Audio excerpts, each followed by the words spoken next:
les supporters de l'AS Monaco, j'espère que vous allez bien. Les autres, prenez place, je vous en prie, c'est les 32e de la Coupe de France. Non, on va pas parler de Treissac, laisse tomber.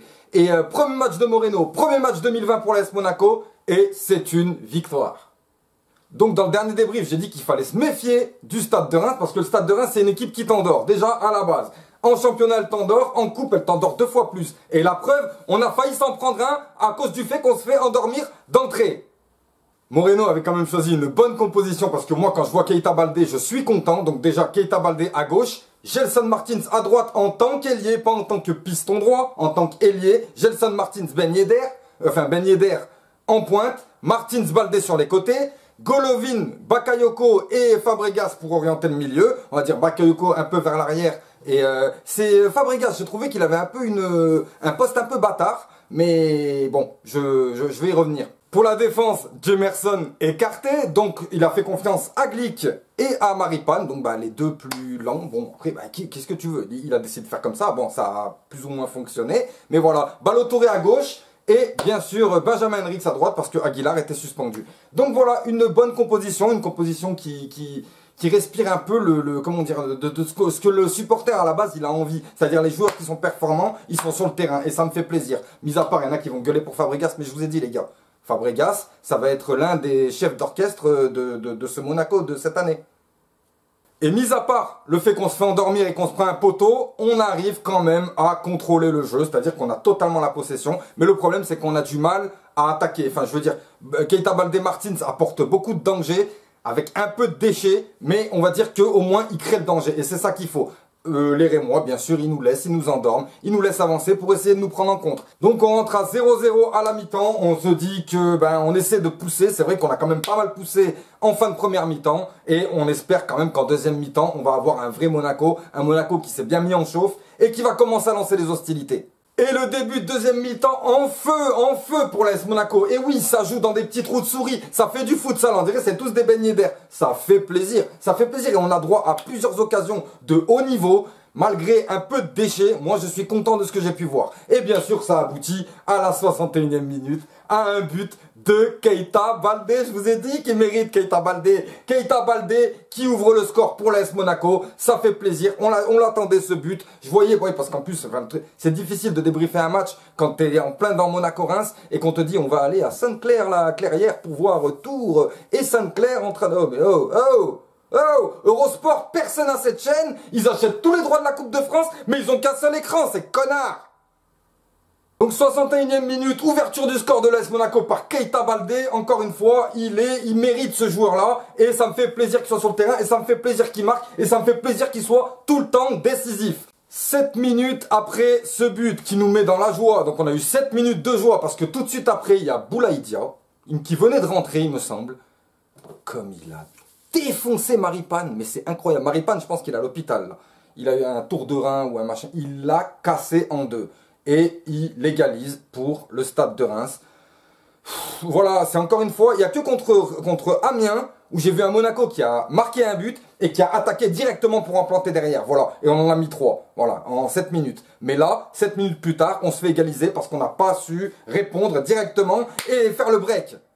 Le match continue avec de belles offensives des deux côtés en plus de ça. Enfin voilà, les Rémois aussi se sont réveillés, les Monégasques aussi. Ça fait plaisir malgré que j'aimerais toujours qu'on ait une possession globale sur le tout. Mais on n'y arrive pas encore. Malgré que j'ai vu des belles choses, c'est peut-être, je vais pas commencer à dire que c'est Moreno qui a apporté tout ça. Mais j'ai quand même vu de belles choses. J'ai vu un peu plus d'entente, un peu plus d'envie, un peu plus de courage, un peu plus de plein de choses j'ai vu. Mais bon, qu'est-ce qui se passe à la 83e minute ? Penalty pour Reims. Alors qu'en plus de ça, juste avant, il me semble, je sais plus, c'était en début de deuxième mi-temps, il nous a refusé, il aurait dû avoir penalty. Donc, il nous l'a pas sifflé. Par contre, pour Reims, il le siffle. Le Rémois, il se présente devant Benjamin Lecomte, que j'ai dit Benjamin Lecomte depuis un petit moment là. C'est un rempart. Benjamin Lecomte, donc facile, il repousse le penalty de Doumbia et ça relance l'AS Monaco. Il reste plus beaucoup de temps, c'est la Coupe de France, t'as pas envie de te taper une prolongation. Enfin voilà, tu comprends tout ce que je veux te dire là. Et ben voilà, Keita Baldé, il l'a compris. 90 + 4, corner pour l'AS Monaco, contrôle de Keita Baldé, frappe dans le petit filet. 2-1 pour l'AS Monaco, qualification. Et là, c'est là, perso, moi, ça a été l'explosion. Pourquoi? Parce que je m'y attendais plus. Moi, je me suis dit, ça y est, on va commencer voilà, j'étais même allé me chercher du café.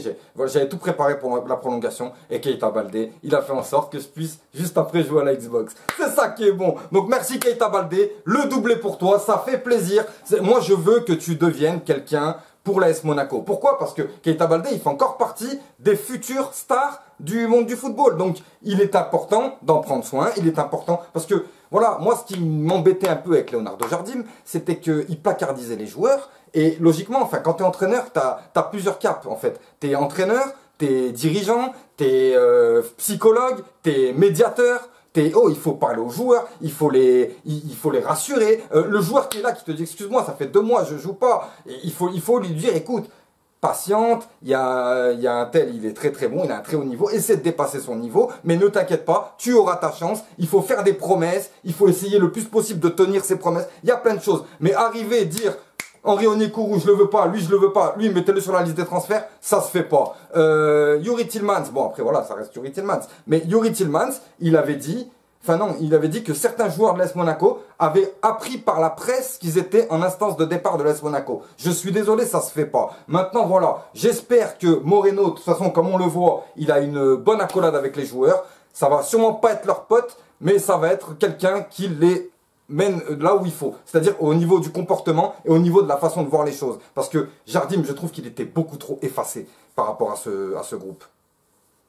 C'est mon point de vue, mais après voilà, il y en a qui diraient, tous ceux qui ont voulu se barrer, les gars, tous ceux qui ont voulu se barrer, toutes les jeunes pépites qu'on a perdues depuis 1 an, là, les Navarro, mais laisse tomber, ils sont tous partis à cause du fait qu'ils pensaient qu'ils n'auraient jamais leur chance en équipe première. Et je suis désolé.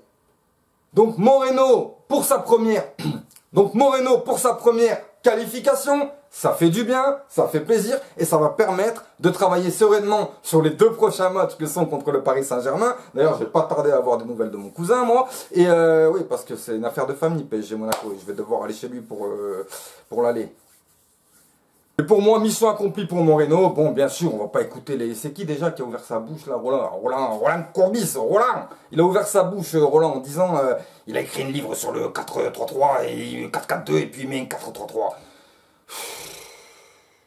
Roland Courbis, c'est-à-dire que lui, il a 10 000 étiquettes. Lui, il est consultant Bein Sport, consultant RMC, consultant BFM TV, entraîneur, trafiquant d'armes, prisonnier, tu vois, il a plein de hobbies, mais par contre, lorsque tu t'adresses envers un confrère qui vient d'arriver en Ligue 1, au lieu de lui souhaiter la bienvenue, pourquoi tu ouvres ta bouche en racontant n'importe quoi? En plus, parce que, oui, il a écrit un livre sur le 4-4-2, il a le droit, déjà, dans un premier temps, mais ça veut pas dire qu'il va remettre des 4-4-2 tout le temps, mais t'es pas bête à ce point-là, pour nous sortir, à moins que t'as voulu rigoler, je sais pas, j'ai pas vu le truc, j'ai juste vu un supporter monégasque en train de péter les plombs, mais bon, écoute, Roland, ferme-la. Laissez-nous tranquilles, laissez notre entraîneur tranquille. En plus, il n'a pas ton âge, Roland, il n'a pas ton âge, oh. Non, j'ai rien contre Roland Courbis, mais non, c'est un entraîneur que je respecte, notamment par rapport à... Une fois, avec l'OM, il perdait 4-0 à la mi-temps. Il a dit aux journalistes qu'il allait gagner le match, et il est rentré, il a gagné 5-4. Je sais pas, c'est une superbe performance. Enfin, je veux dire, un entraîneur aussi serein qui te dit on va gagner. Enfin, je sais pas, après, peut-être. Non, Magouille, pas forcément, non, mais après, quand tu connais le personnage, peut-être, mais enfin, voilà, après. En tout cas, Roland, s'il te plaît, quand on parlera Kalash, quand on parlera M16, là, on pourra t'appeler. Mais en niveau entraîneur, là, toi, en fait, que ce soit ton nom, que ce soit toi, que ce soit tes voix, on comprend rien. Il faut que tu quittes le football maintenant. Il faut que tu laisses les jeunes comme Moreno reprendre le flambeau. Je vais pas revenir sur le débat des pro-Jardim, des anti-Jardim. Voilà, je vois encore qu'il y en a qui sont encore en train de dire oui, mais s'il y avait ci, s'il y avait ça, oui, mais avec des si, on refait tout, mon ami. Mais là, en tout cas, le seul truc à savoir et à comprendre, c'est que Jardim, il est parti, et Moreno, il est là. Voilà, maintenant, celui qui aime son club, il vient et il supporte avec nous. Celui qui a envie de casser la tête, il continue de casser la tête. Bien sûr, je parle pas pour mes potos, je parle pour certains trous de balles qui viennent me parler aussi en privé et qui m'embêtent avec ces bêtises, alors que moi, je vous ai dit, je ne veux pas de camp. Ce soir, je suis avec l'équipe sur le grand décrassage, donc sur la chaîne de Thomas Parle Foot. Thomas parle foot, une très bonne chaîne où vous avez énormément d'informations sur le football. Et bien sûr, moi je suis très souvent le lundi soir dans son émission Le Grand Décrassage. On parle un peu de tout ce qui s'est passé lors de la semaine, Coupe d'Europe, championnat, rumeurs, transferts et tout ce qui va avec. Voilà les amis, je vous dis à très vite et à ce soir pour ceux qui seront avec moi sur Le Grand Décrassage. Et puis je vais faire une petite vidéo mercato aussi.